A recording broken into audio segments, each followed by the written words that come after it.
ఎందుకని అంటే నా అస్తిత్వానికి కారణమైనటువంటి ఇక్ష్వాకు వంశంలో పుట్టిన రామచంద్రమూర్తి కార్యం మీద వెడుతున్న హనుమకి మనం సత్కారం చేయకపోతే, ఆతిథ్యం ఇవ్వకపోతే ఆ జీవితానికి అర్థం లేదు. నిజంగా కృతజ్ఞత అన్న మాట అంటే, పరోపకారం అంటే ఒక్కొక్క కుటుంబాన్ని చూస్తే ఆశ్చర్యం వేస్తుంది. మేము కాశీపట్టణానికి వెళ్ళాము. కాశీపట్టణంలో మాకు చాలా ఉపకారం చేశారు. యాత్ర చేసినప్పుడు ఆయన ఒక మాట చెప్తే నేను తెల్లబోయాను. వాళ్ళ నాన్నగారు ఎప్పుడైనా ఎవరింటికైనా వెళ్ళి భోజనం చేస్తే, వాళ్ళింట్లో శుభకార్యం జరుగుతోంది అని తెలుసుకుంటే, ఆయన పిలవకపోయినా సరే అక్కడికి వెళ్ళి అక్షతలు వేసి ఆశీర్వచనం చేసి వచ్చేవారట. కొంత జపం చేసి ఆ జప ఫలితాన్ని ధారపోస్తూ. అంత ప్రత్యుపకార బుద్ధి. వాళ్ళ ఇంట్లో ఫలానా అప్పుడు నేను అన్నం తిన్నాను రా, మనం వెళ్ళి వాళ్ళ ఇంట్లో ఆశీర్వచనం చేసి రావాలని వెళ్ళేవారట. అంతటి ప్రత్యుపకార బుద్ధితో ఉంటారు మహాత్ములు. కాబట్టి ఇప్పుడు నువ్వు పైకిలే అన్నాడు పర్వతాన్ని సముద్రుడు. ఇప్పుడు మైనాక పర్వతం పైకి లేచి, ఆ పైకి లేస్తే వస్తున్నారు హనుమ. అదేం సూర్యోదయ సమయం. బంగారు శిఖరాలతో పర్వతం పైకి లేస్తే లేత కిరణములు పడినప్పుడు ఎలా మెరిసి చుట్టూ పచ్చటి వలయం ఏర్పడుతుందో మీరు ఊహించవచ్చు. అంత అందంగా కనపడుతోంది. పైగా చక్కటి కందమూలాలు, తేనెపట్లు, చెట్లు అన్నీ కనపడుతున్నాయి. ఒక వానర ఉపాధికి అది ఆకర్షణీయం, దిగాలనిపిస్తుంది. కానీ ఆయన అన్నారు, మధ్యేలవణతో యస్య విఘ్నోయమితి నిశ్చయ. సముద్రం మధ్యలోంచి బంగారు పర్వతాలు పైకెందుకు వచ్చాయి అంటే, రామకార్యం మీద వెడుతున్న నన్ను ఆకర్షించే ప్రయత్నం జరుగుతోంది, నేను ఆకర్షింపబడను అని ఉరసాపాతయామాస జీమూత మివమారుత. తన వక్షస్థలం పెట్టి కొడితే బంగారు పర్వత శిఖరములు చూర్ణములై సముద్రంలో పడిపోయాయి. అప్పుడు మనుష్య రూపాన్ని పొంది మైనాకుడు ఆకాశంలో నిలబడ్డాడు.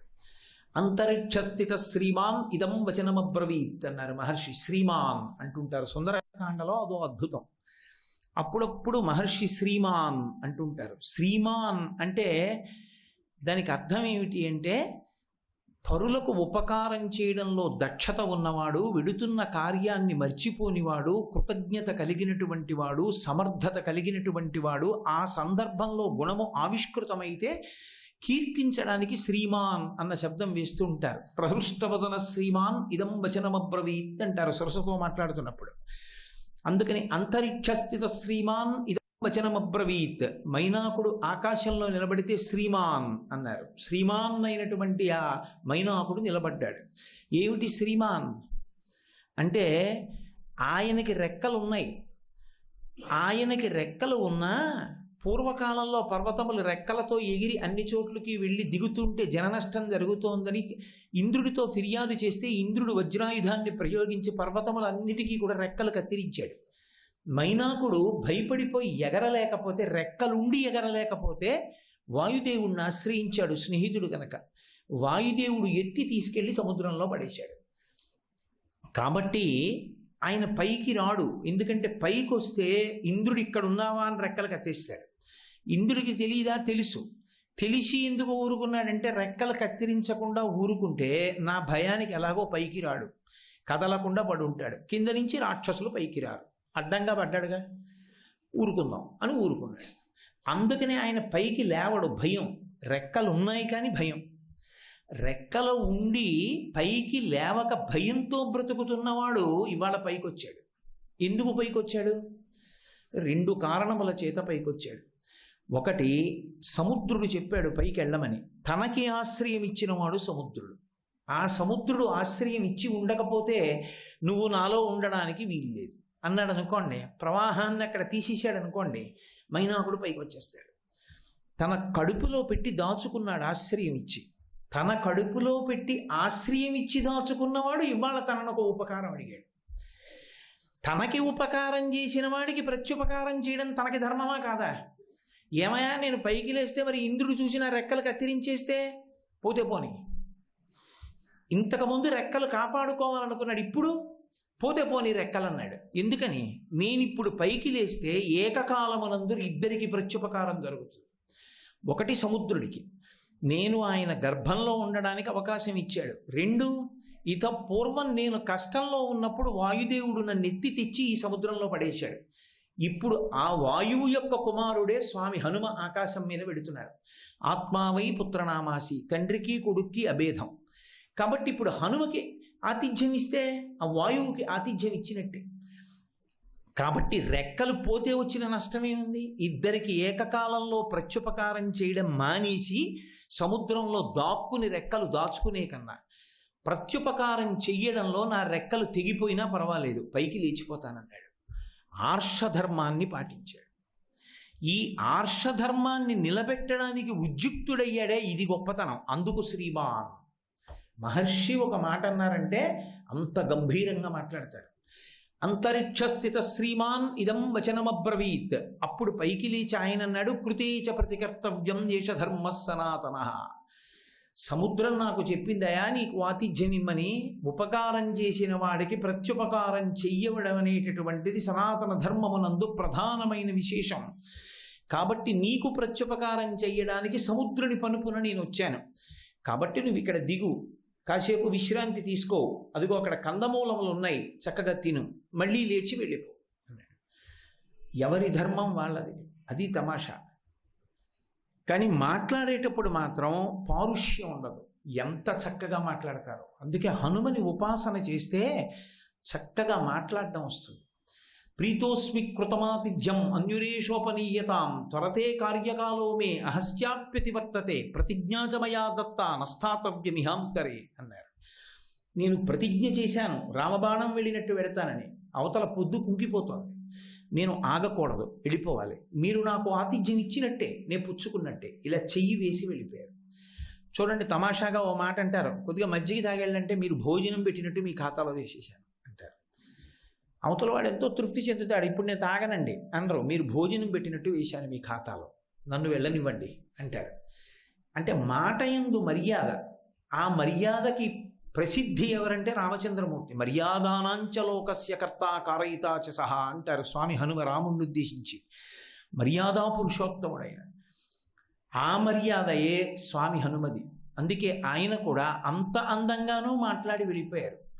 ఇక్కడ మహర్షి నోటి వెంట వచ్చినటువంటి మాట చిత్రం ఏమిటంటే, ఉపకారం చేద్దామని మైనాకుడు పైకి వచ్చాడు, హనుమ వెళ్ళిపోయాడు.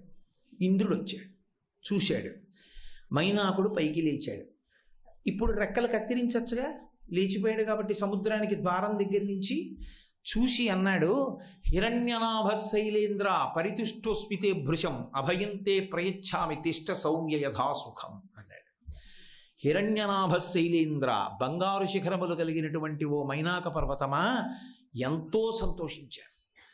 అతిథి పూజ అంత గొప్పగా ప్రత్యుపకారం చెయ్యడానికి రెక్కలు పోతాయేమో అని కూడా భయపెడకుండా నువ్వు పైకొచ్చి నిలబడ్డావు కనుక నీ యొక్క ప్రవర్తన చేత నేను ఎంతో సంతోషాన్ని పొందాను.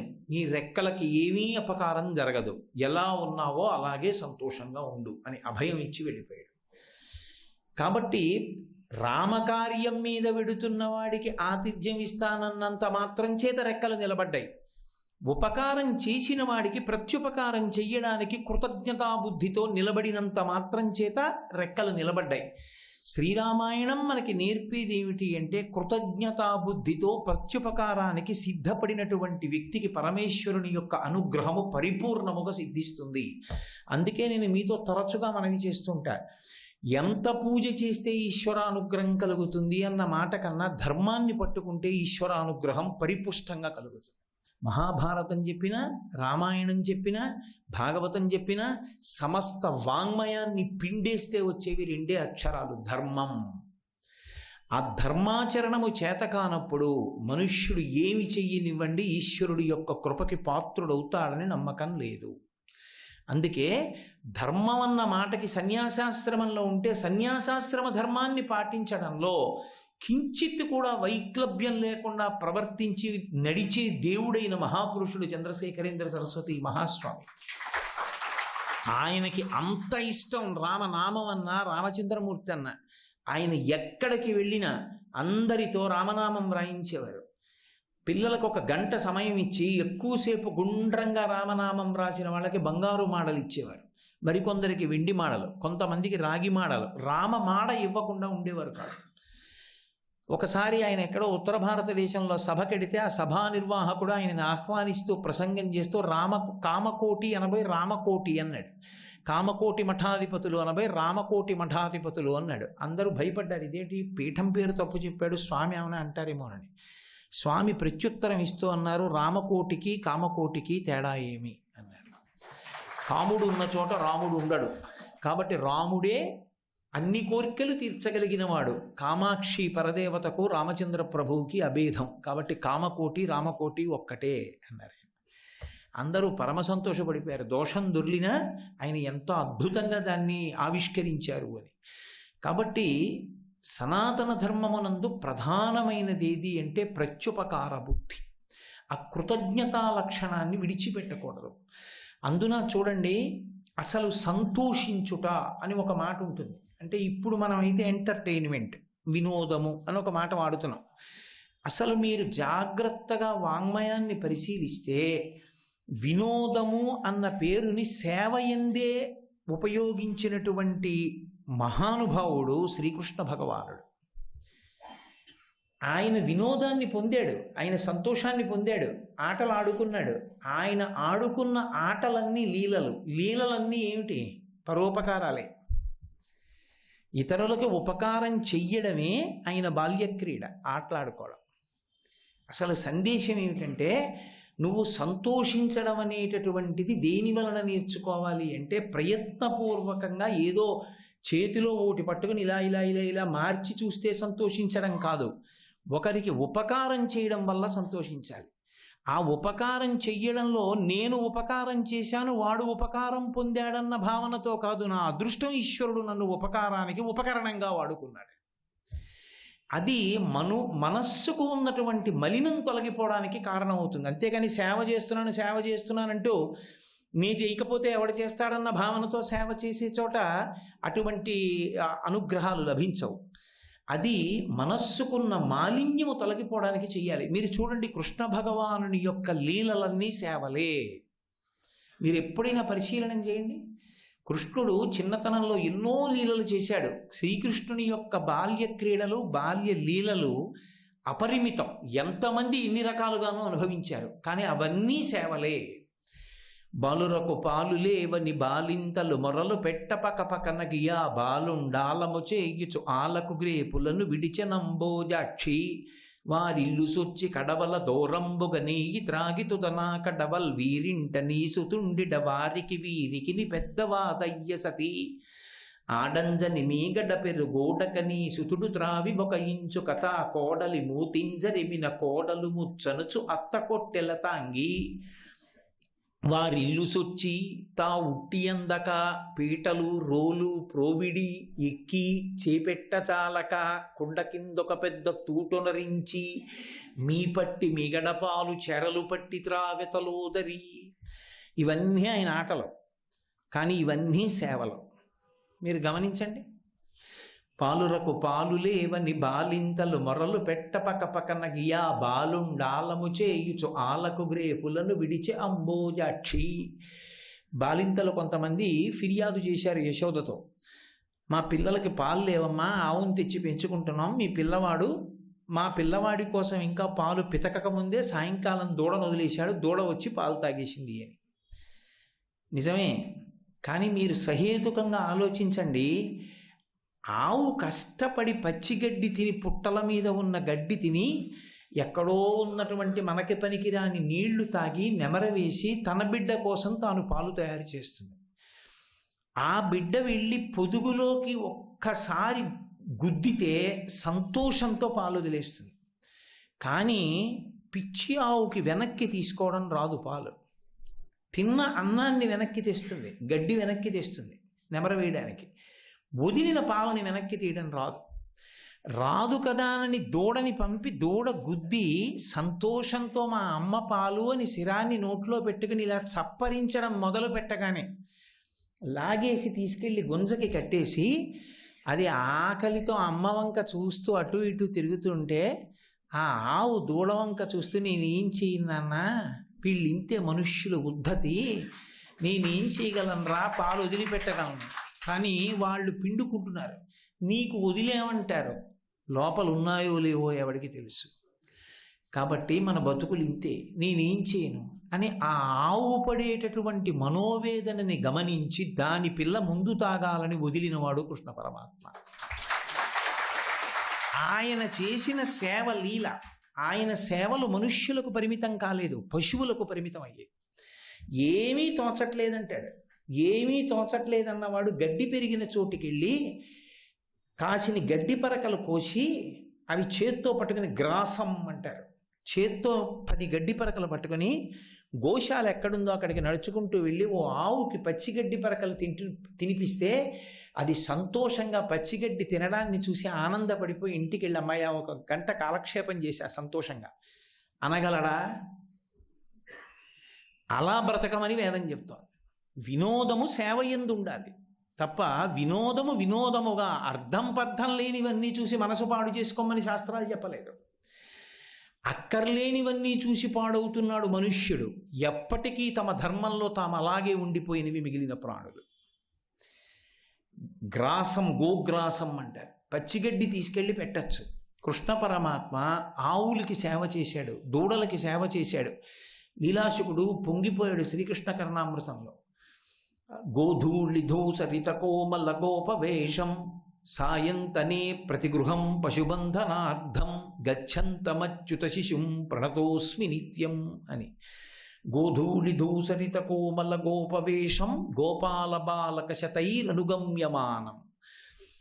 చిన్ని కృష్ణుడు ఒళ్ళంతా ధూళి పడిపోతే ఆ ధూళితో మట్టితో ఉన్నటువంటి వాడు. ఇతరుల కోసం ఈ మట్టి పోసుకోవడం అన్నది ఇప్పటి అలవాటు కాదు ఆయనకి, ఎప్పటి నుంచో ఆ అలవాటు. చిన్నతనంలో ఆవుల కోసం పోసుకున్నాడు. ఆవుల వెంట నడిచి ఆ మట్టి అంతా ఒంటి మీద పడిపోతే ఆ ఆవుల్ని అన్నిటినీ కూడా గోపాల బాలులతో కలిసి తీసుకెళ్ళి ఒక్కొక్క గోపకాంత ఆ కృష్ణుడు అల్లరి చేస్తుంటే చూద్దామని కృష్ణ ఈ ఆవులు వంగట్లేదు కట్టేయమనేది. అందరి బంధనాలు విడిపించగలిగినటువంటి పురుషోత్తముడు ఆ ఆవుని బలవంతంగా ఇలా లాగుతుంటే అది రాకపోతే కష్టపడి లాగుతుంటే ఆ డొక్కలో అక్కలించుకుపోయి దాన్ని లాగుతున్నప్పుడు గోపకాంతల అరుగు మీద నిలబడి సంతోషిస్తూ నవ్వుతూ ఉండేవారు. ఆయన పట్టుకెళ్ళి ఆవుని కట్టేశాను ఆవునని చెప్పి వెళ్ళిపోతుంటే సాయంతనే ప్రతిగృహం పశుబంధనార్థం.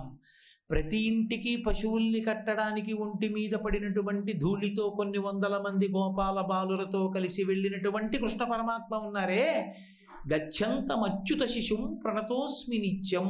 అలా వెళ్ళినటువంటి ఆ బాలకృష్ణునకు నేను ప్రతిరోజు నమస్కరించానన్నాడు. అదే కృష్ణుడు చిన్నప్పుడు ఆవులకు సేవ చేయడానికి అంత ధూళి పోసుకున్నాడు. అదే కృష్ణుడు పెద్దవాడైన తర్వాత అర్జునుణ్ణి రక్షించడానికి ఒంటి మీద ధూళి పోసుకున్నాడు. భీష్ముడు శ్రీకృష్ణ పరమాత్మని స్తోత్రం చేస్తూ అంటాడు, హయరింఖాముఖ ధూళి ధూసర పరిన్యస్తాల కోపేతమై రయజాత శ్రమతోయ బిందుయుతమై రంజిల్లు నిమ్మోముతో జయము పార్థునకిచ్చు వెట్కనని నా శస్త్రాహుతించాల నొచ్చియు బోరించు మహానుభావు మదిలో చింతింతు నశ్రాంతమున్ అంటాడు. అశ్రాంతమున్ ఎల్లప్పుడూ నా మనసులో స్మరిస్తుంటాను కృష్ణుణ్ణి అన్నాడు. ఎటువంటి కృష్ణుణ్ణి? హయరింఖాముఖ ధూళి ధూసర పరిన్యస్తాల కోపేతమై.